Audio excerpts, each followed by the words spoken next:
Hello guys, God bless you. By the way, my name is Avamidi, host BS3. God bless everyone. I am Jazel Q. de la Cruz and I am a third year Des Ed Science student. In National Coalition for Core Arts Standards, a conceptual framework for arts learning in 2014 defined artistic literacy as the knowledge and understanding required to participate authentically in the arts. So, when we say arts, it's a very broad term na a very broad term kasi it has various branches like we have painting, we have music, literature, the dance, the sculpture at marami pang iba. So in artistic literacy, it's just basically the knowledge and understanding kung ano yung mga various branches of creative activity.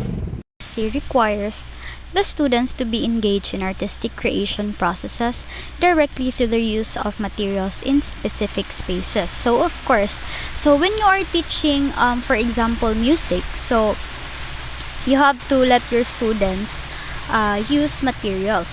And when you teach music, hindi mo lang naman sinasabi or dinedemonstrate kung paano siya gamitin. But instead, you allow your student to use the same materials para matutunan niyang gamitin, for example, yung guitar.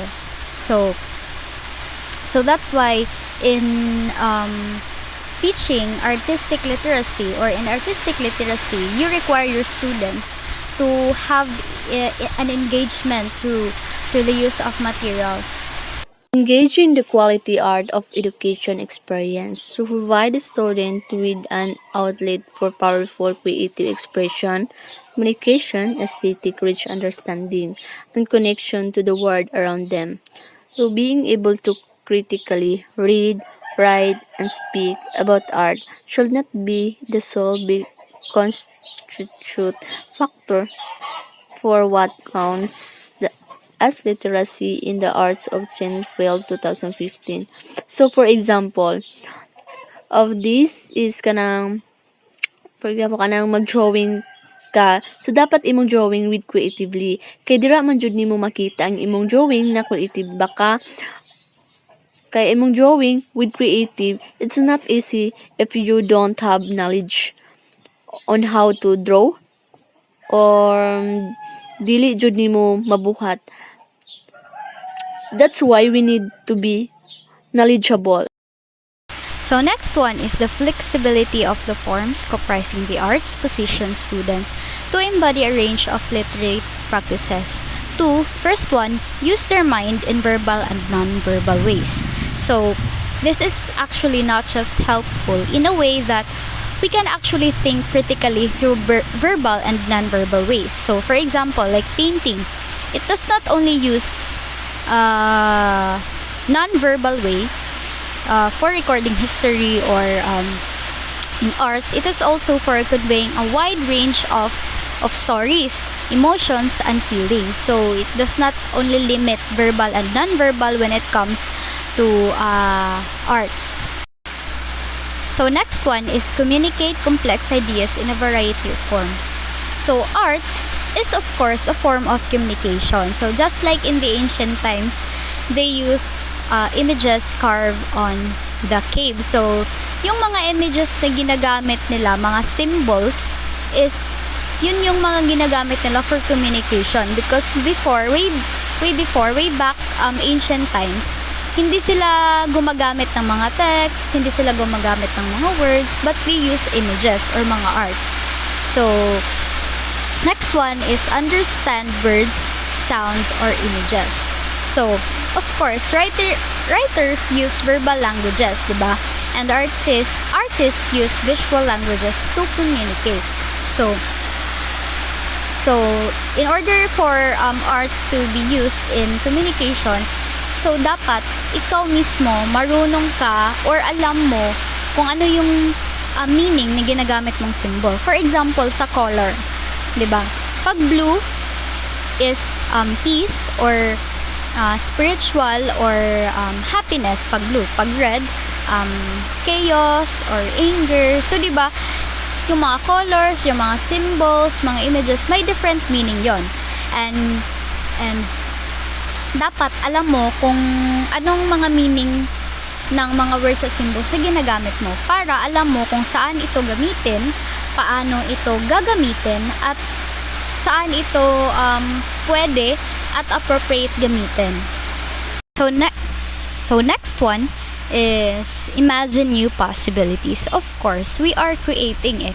We are creative. So we compose new ideas just like before, 'di ba? Out of disposable materials. So nakikita natin yung mga arts for inspiration. So out of those materials, like disposable materials, we produce or we create something new because of the arts we see. So imagine new possibilities kasi we are artistic and we are creative. So this is one of the practices. So lastly, persevere to reach goals and make them happen. Of course, so that is the 5 practices in the flexibility of the forms comprising the arts position students to embody the range of literature. So next one is Eliot Eisner. So he is a visionary in the field of arts and education. Focus of his academic research is the development of aesthetic intelligence and the uses of critical methods from the arts to improve educational practice. He was originally trained as a painter and designer. So he actually contributed a lot in especially in artistic and creative literacy. So he also gave us 8 valuable lessons or benefits that education can learn from arts. 8 variables to lesson or benefits that education can learn from arts by Eliot Eisner. So, form as a content cannot be separated how something is said or done, shape, and content of experience. So, for example, the student will learn this side effect, maybe the real med effect of practice. Yun na siya. And everything interact. There is no content without form, no form without content. So, for example, Anike, a color look like depends upon the color around it. The same is true. And teaching, we call the interaction ng ana. The nonsense to matter to the extent to which teaching is art and attention to nonsense is critical. So, pasabot daw aning nonsense kay you the maker can shape in the course of creation on how a word is spoken kana unsaon nimo pag write and etc. Ngun ana. Po surprise is not to be seen to enter to process of the inquiry, but as the part of their words, one that spends with the working to artistically. So, ano daw? For example, is education can learn in your technically to oriented to control or focus society. So, we so yung kana bitong inability to indirect, it is but surprising in the course of work, mga inana. Slowing down to perception is the most promising way to see what the actually there. So, it's true because that we have certain words to designate high level of the intelligence. We describe somebody as the kanang or somebody kanang bright ka or sharp or fast on the pick up, mga fast learner.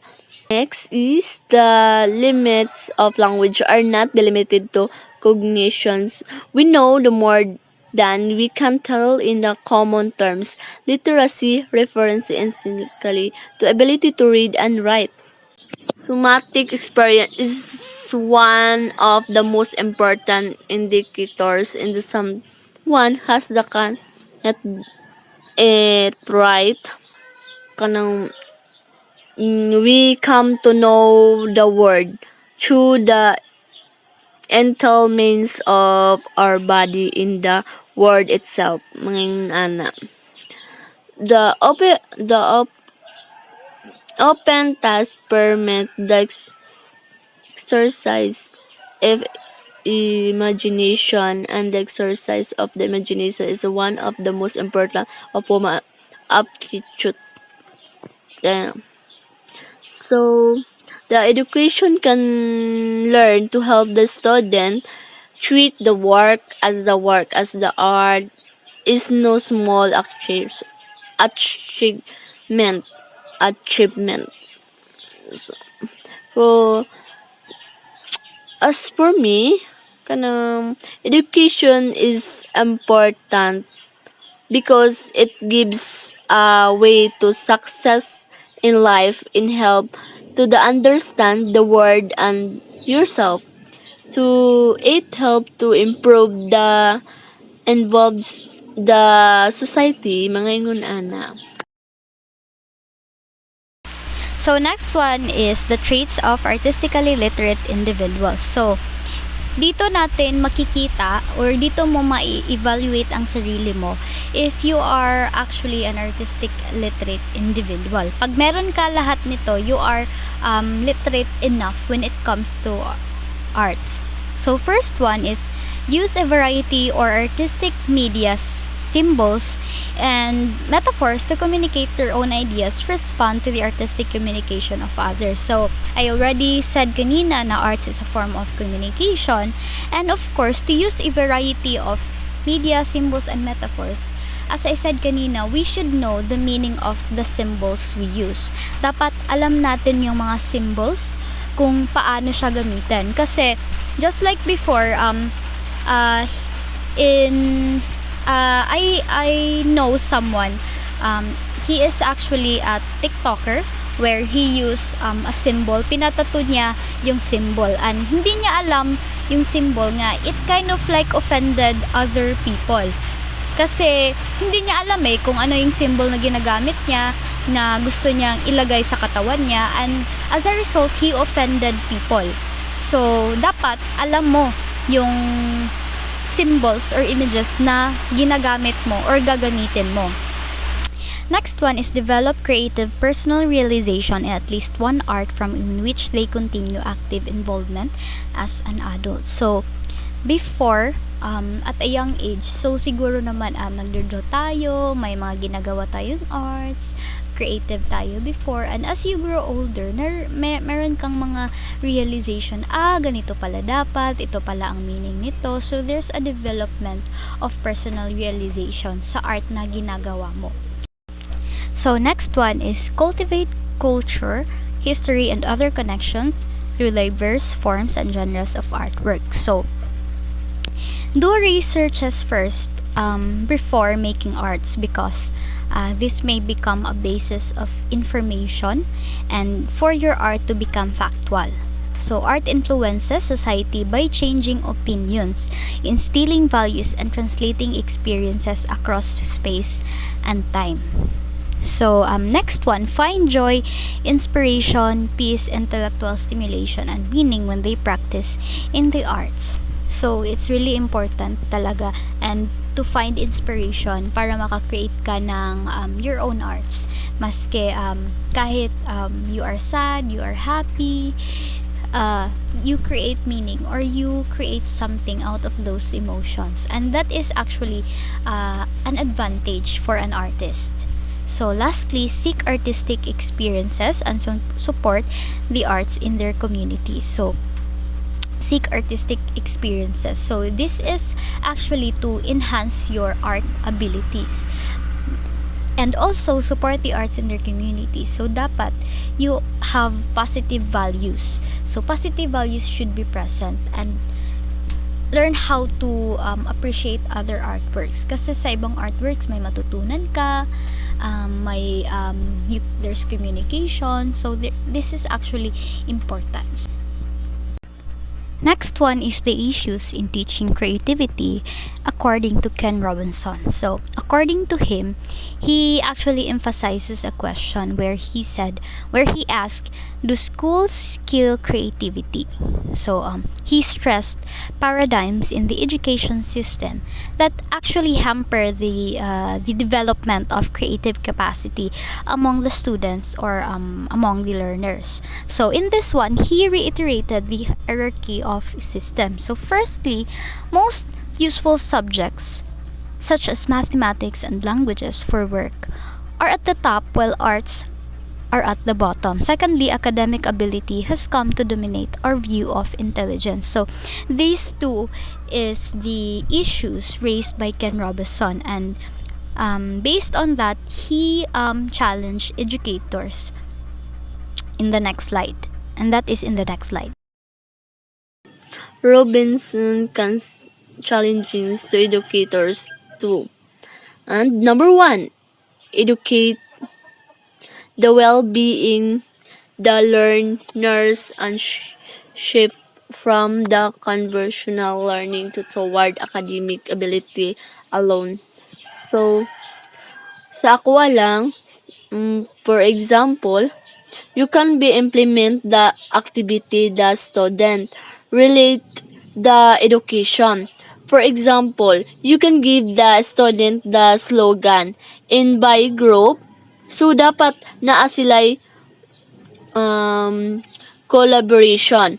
Then maghatag ka og instruction na dapat sa inyong slogan dapat kailangan na ay content about education with creatively through this maingon ana ma-enhance ang ilang social skill sa pamagitan sa pag-share og mga ideas share og ang mga ideas ang mga estudyante maingon ana. For number 2, give the equal to the arts, the humanities, and so physical education. So, akong pasabot ani, number 2, it is emphasized that we should respect because it give the contribution to our lives. Without this, hindi tayo makagawa sa mga arts rather and then dili sa dili sa magamit ang atong idea when it comes to drawing or drama.